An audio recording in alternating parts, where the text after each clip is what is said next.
right, folks, joining us on the podcast today is my friend, the man, the myth, the legend, Mr. Greg Simeone. He's the owner of Harmon Golf, located just outside of Boston, and he joins us today to talk a little business, talk a little golf, talk a little physical fitness, and to talk about how you can manage this unprecedented time that we're seeing. Greg, what a pleasure. Thanks so much for joining us today. Thank you, Mark. Proud to be here. Absolutely. So first of all, tell me a little bit about how you're managing this pandemic. There's no manual for it as a business owner. Wow, you got to do more than sit there and pray, but you guys, you have the fitness center at your golf club. I mean, people can go chip and hit golf balls all day long. How are you guys making it? It seems like it's perfect for social distancing and a little activity. Well, unfortunately, we're shut down. Oh, wow. Okay. Yeah, we're shut down, Mark. Our governor has shut us down since, I believe, March 23rd. Okay. He shut down all the food. Now we're shut down, I believe, maybe March 27th. Golf is a non-essential activity in Boston, all of Massachusetts. There's 375 golf courses, and we'd like to argue that it's an essential business, $2.8 billion in the economy here. Right. But on one end, as an owner, you want to do the right thing. You know, like you said, we're all in this together. I don't want to rush anything. I don't, God forbid, I get golfers out there and someone gets the COVID because of golf. I don't believe that would ever happen, being on the outside and with all the precautions. All these courses are taken in Florida, i.e. one person in a golf cart, really cool, not touching the pin, keeping the pin in, and keeping your distance. Yeah. But we're managing through it. We thankfully, the governor has let us keep my grounds crew going.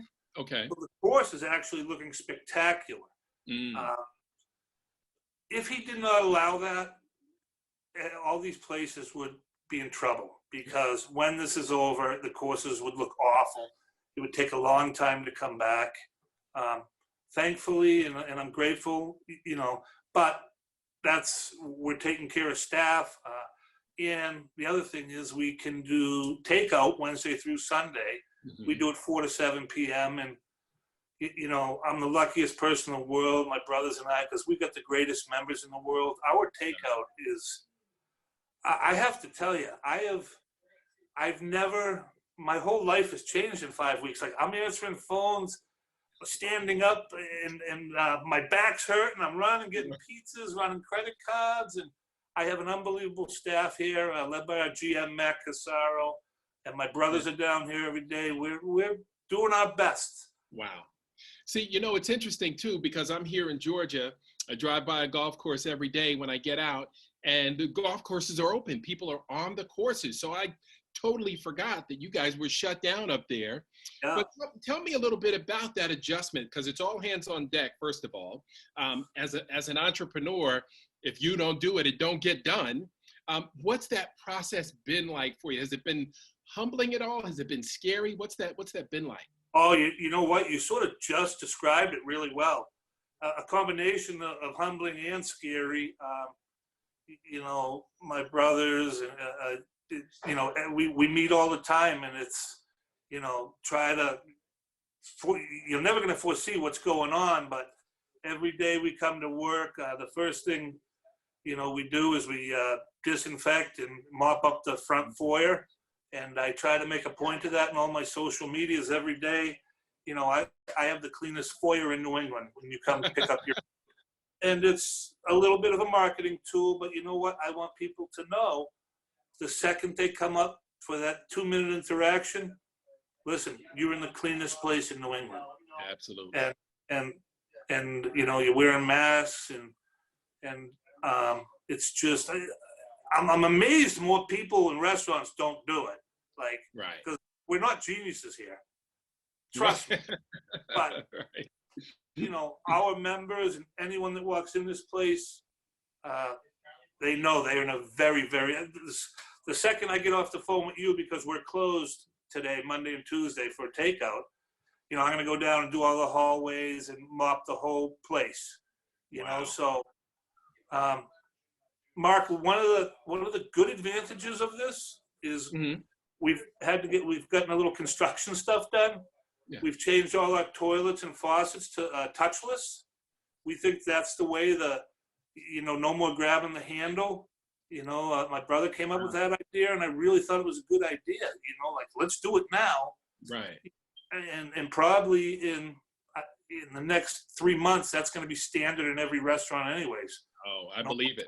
Handles and just the world's changing. Yep, absolutely. So, I thought about something, Greg, as I remembered our many conversations over the years.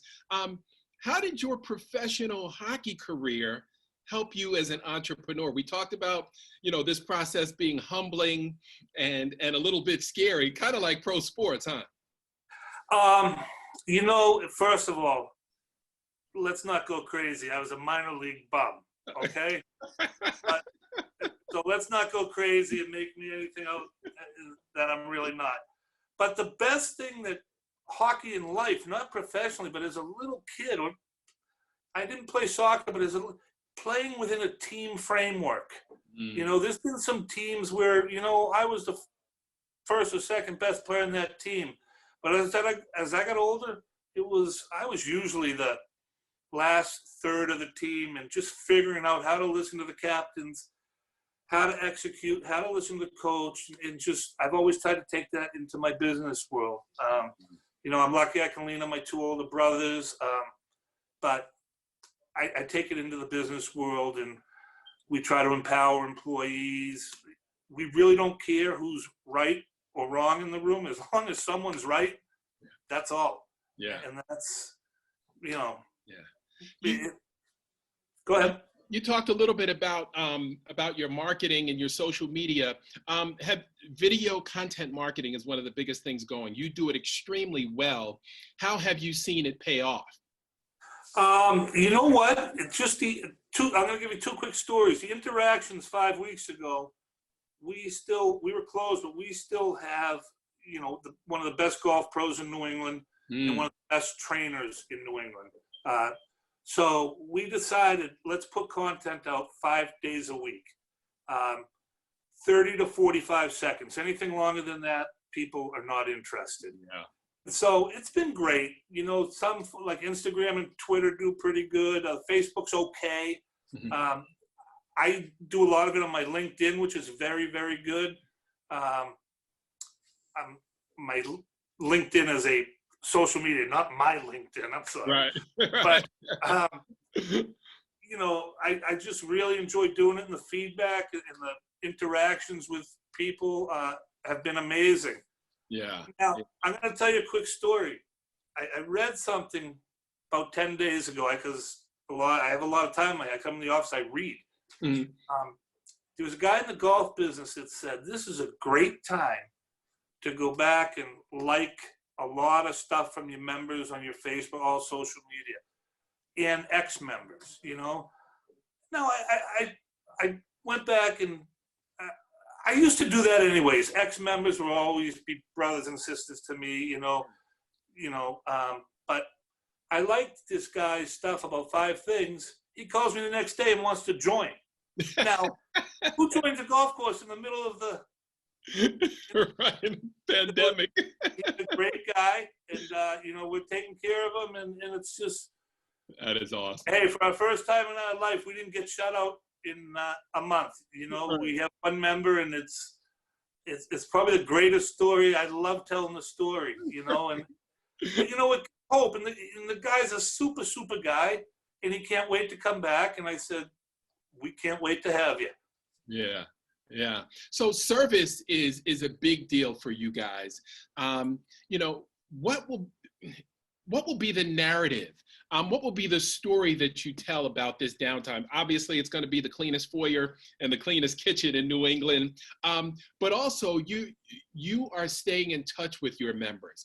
And I know I can hear it in your voice that's critical. And that is part of your service right now, huh?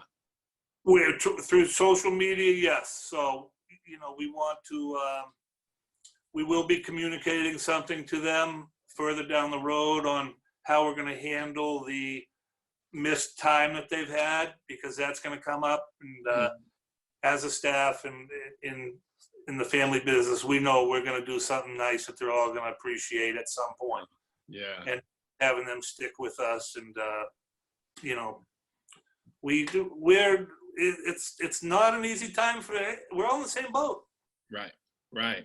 So when you think back on some of the business advice that you got that helped make you successful, before we go, kind of drop a little nugget for us, for those folks who may be struggling. What would be your best advice from a successful guy like you? Well, this is pre-COVID advice. Like, my brother Billy was always had the greatest line, and he's right. And it's, no matter what you do, people vote with their dollars.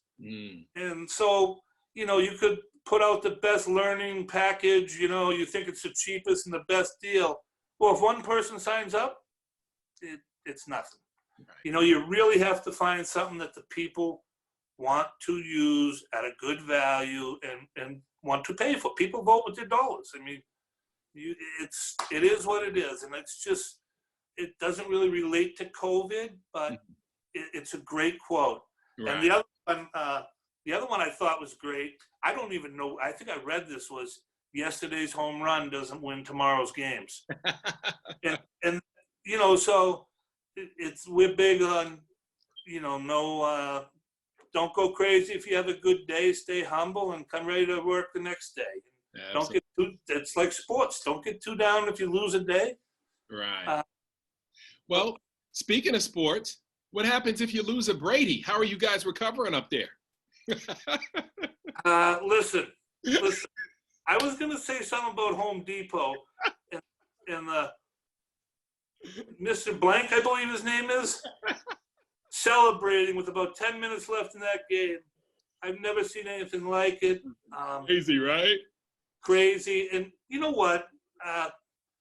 People around here are so mad about Tom Brady. I'm like, you don't understand. Never again in the history of the NFL will someone have a 20-year run like this. No. Like, and they're going crazy over Belichick in the draft. I don't care if we go 0-16 in the next 10 years. I'm so happy.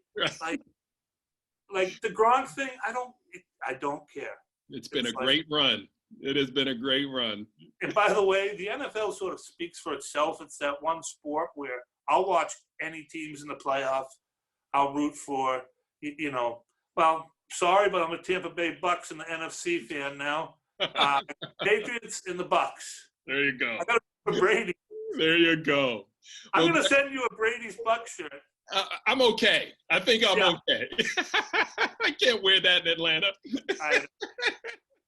Well, Greg, thanks so much for dropping a little knowledge with us. And we certainly hope you'll come back on the podcast when things get a little better and we get back to normal and we can talk about, you know, business during normal times. That would be a lot of fun. My best to the family. Thank you. Yours as well. Have a great day, Greg. Thanks so much for joining. Bye now.